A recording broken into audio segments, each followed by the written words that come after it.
Hi, it's Dr. Ray, and thank you for joining me on this video. So in this video, I'm going to talk about the resistant friend, partner, coworker, lover, whom no matter what feedback you give him or her, it leads to defensiveness, more conversations about it. Even if he sees a coach, a therapist, that he just has excuses or hides behind unhealed, say, trauma, meaning that he keeps saying that, yeah, that's my issue or whatever. And yet what you prefer, how you want to expand with that resistant person is still the same. It's just more conversations, and there's no action, okay? So I'm going to explain the potential reasons, and I'm also going to share like common things that happen with this resistant person. This is going to be maybe a little bit longer, but it's worth it if you're having this experience. So first off, this type of person usually doesn't call me for my services because they have it figured out, they want to be right, and they think the other person is the problem. So when I see this type of client, more than often, I'm introduced to him or her by his wife, friend. I'm introduced by her because finally, her boyfriend wants her to meet me and hoping that she, say, will be open-minded to it. But what's interesting in the dynamic of that is, remember, that person, the resistant person, has that issue within themselves. It's how they relate to themselves. So if they feel the need to be right or perfect or, say, not doing it right equals something negative, even in the exchange with me as their coach, when I'm not being biased, they'll defend in the session. They'll deny in a session. That they'll play out with me the same thing they play out with their husband, their wife, their friend also. So it's something within them, okay? And that's why you'll see it played out in other relationships. And even if that person gets feedback from their friends, they defend it, they deflect, they avoid, they get upset. So they just never grow. So it's just not you, it's with everyone. And even though if you give them, say, the recipe, the ingredients, like meaning you say, because you act this way, I've been having this response. And every time I try to share your response, you shut down, then I become like this. If if they don't take accountability, if they keep defending, they don't receive you, and so forth, of course, you're going to get frustrated. Now, the same recipe or the dynamic you can have, because I've experienced this in coaching, other family members saying, yes, you do this. You might even bring in a friend and they say, yes, you do this, but the person's still in denial.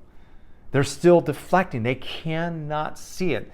They don't want to own it. And I know it doesn't make sense. So I'm going to give you some reasons where this comes from to maybe help you, and also kind of share how this relates to maybe other dynamics you might experience, say, with this person. So first off, they possibly grown up as a child, they witnessed unhealthy communication.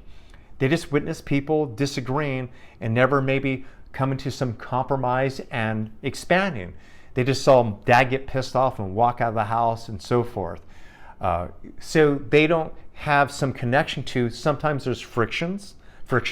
Sometimes we experience our shadows, but we talk about it and grow. Therefore, any conversation about that equals to something negative or bad. Do you understand that? So the other one is that they maybe have an unhealthy relationship to emotions, or have a complete negative relationship to anger, sadness, or any type of expression. Therefore, as their friend, lover, or partner, when that resistant person is hearing you just share something, maybe you're passionate, or maybe you're even sharing a text message, maybe you're just looking at them and just talking with your heart open, no matter what, they receive it as something bad can happen, that I must have done something wrong. You're sharing because you love this person. Like, you could be their girlfriend or boyfriend and you're crying, but their association to sadness or crying is that they did something wrong. Have you ever had like a partner get upset and angry when you're vulnerable and crying, well, now you understand there's some connection to like something bad can happen and so forth.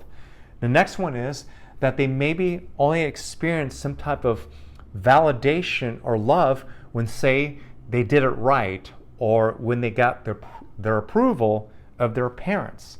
So, and then they were withheld love or was shunned, when they did something bad or negative or didn't get an A on their report card.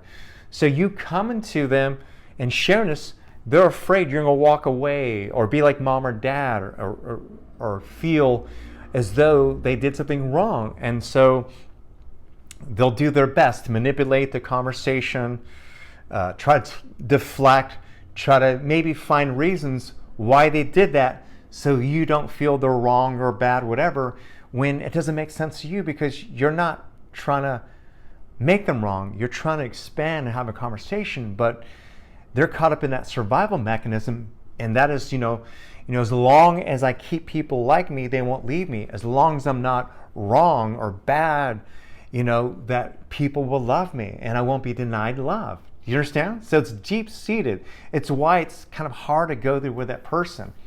And the last one, and there's more, but I'm giving you like the 4 basic ones, is that they maybe experience the horrible separation, a breakup with their parents. So, people like their parents come together who didn't have a healthy conversation, or they try to communicate their needs or something that was bothering them, equal to a parent leaving, to even this association. When their parents finally broke up, dad went into depression, mom became an alcoholic, or married a guy who was abusive. So they'll deny, they'll defend, because they're trying to keep that from happening. They're trying to keep from that feeling of like being alone and in that negative space and being out of control with their parents. So therefore, they're doing everything they can do, and yet it's the opposite. It's pushing you away. But they don't want you to leave. They don't want to have that experience. So whether it's an intimate relationship, whether it's at work, whether it's with a friend, oftentimes they can go that survival place and not be open to new thoughts, to not be open and be curious and so forth. So I hope this makes sense. I hope this resonates with you of why this maybe happens with this resistant partner. So oftentimes, they come off as say, known it already, because they want to appear to be smart. It's not like consciously they're thinking, I want to be right because of this. At a deeper level, they feel maybe not worthy and insecure, so they want to feel like they have the answers, or they want to appear more attractive, okay? Again, they also want to say, be right, because if they're not right, then they're wrong or bad, which goes back to those deep-seated, core issues that they've maybe unhealed.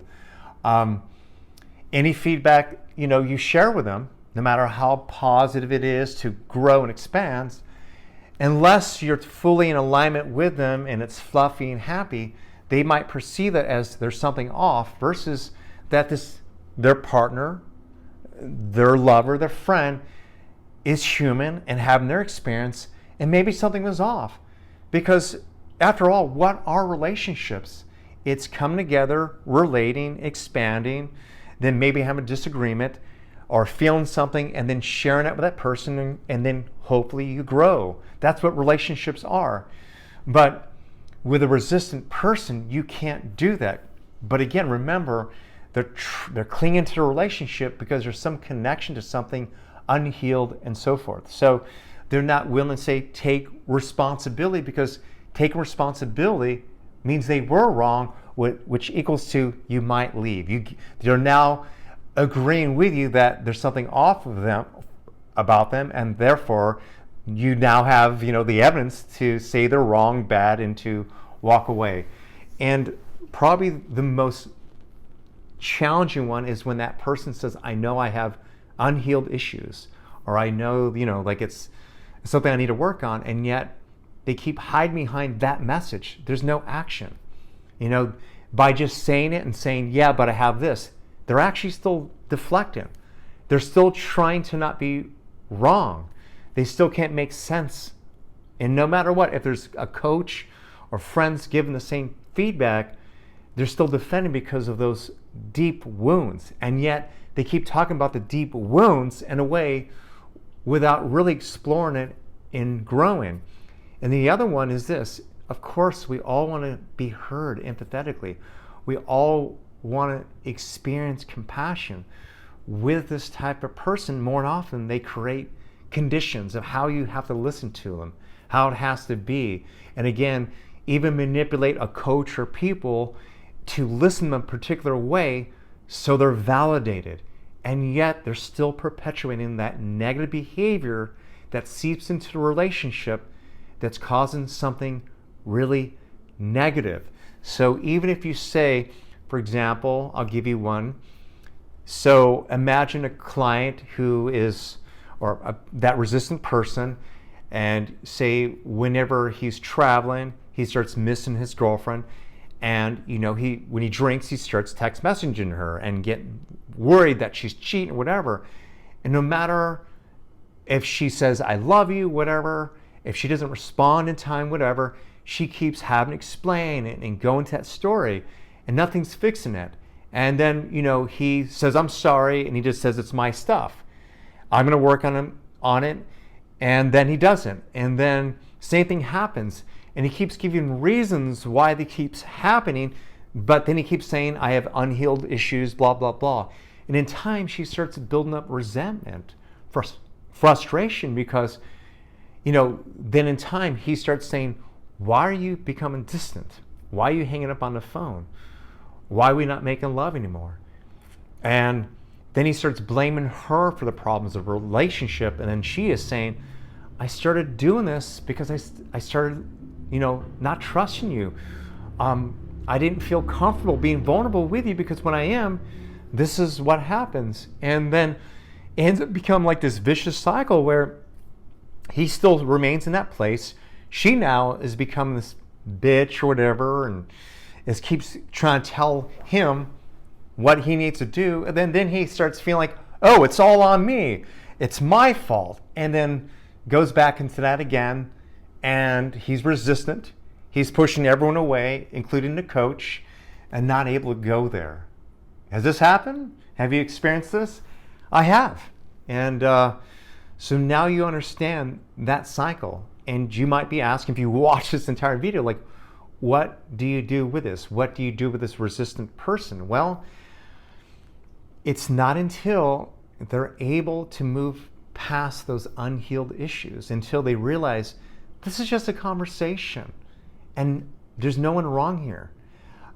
It's not until that they're more receptive and open to how their conditions or their lack of boundaries impinges on a relationship. Therefore, that person has a reaction. And because they're not able to take the feedback when that person's having a reaction, therefore they're in this cycle. They're not able to grow with that person, and so forth.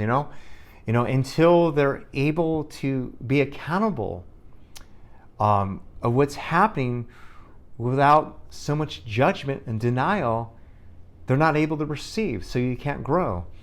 And until they're able to really truly put into action what they say they're going to do, nothing happens or changes. So until that happens, this is where they're at. And it's why you experience resistance. It's why coaches, therapists receive resistance. And it's until they open up. And I'm uncertain, when they'll experience that, but hopefully they will. And if you choose to walk away, if you choose to take that person in small doses, because this is the only place you can get to by them being in your life, so be it. But hopefully you're aligned with your integrity, because this is one way I know that person eventually learns. It's how I learned, and it's how clients I've worked with have learned. And that is when people finally say enough is enough to them. They finally say, you know what, I've done my best, I love you, you're still in my heart, but I can't continue this because you're not growing with me, If they're hearing from other people, if other people have broken up with them, if coworkers and friends have said this and they're not taking it, it's like, how many breakups, how many friends do they need to walk away from them and finally get it? I don't know, but I know people break it up with me, people call me on my stuff, has helped me grow. And sometimes it's taken losing a friendship. It's taken a girlfriend breaking up for me. So I know we don't want to do that, but that's what's needed sometimes. So I hope this helps, and I hope you feel validated if you have been experiencing the resistant partner, friend, coworker, father, brother, sister. Thank you for joining me. I'll talk to you soon, and stay in touch.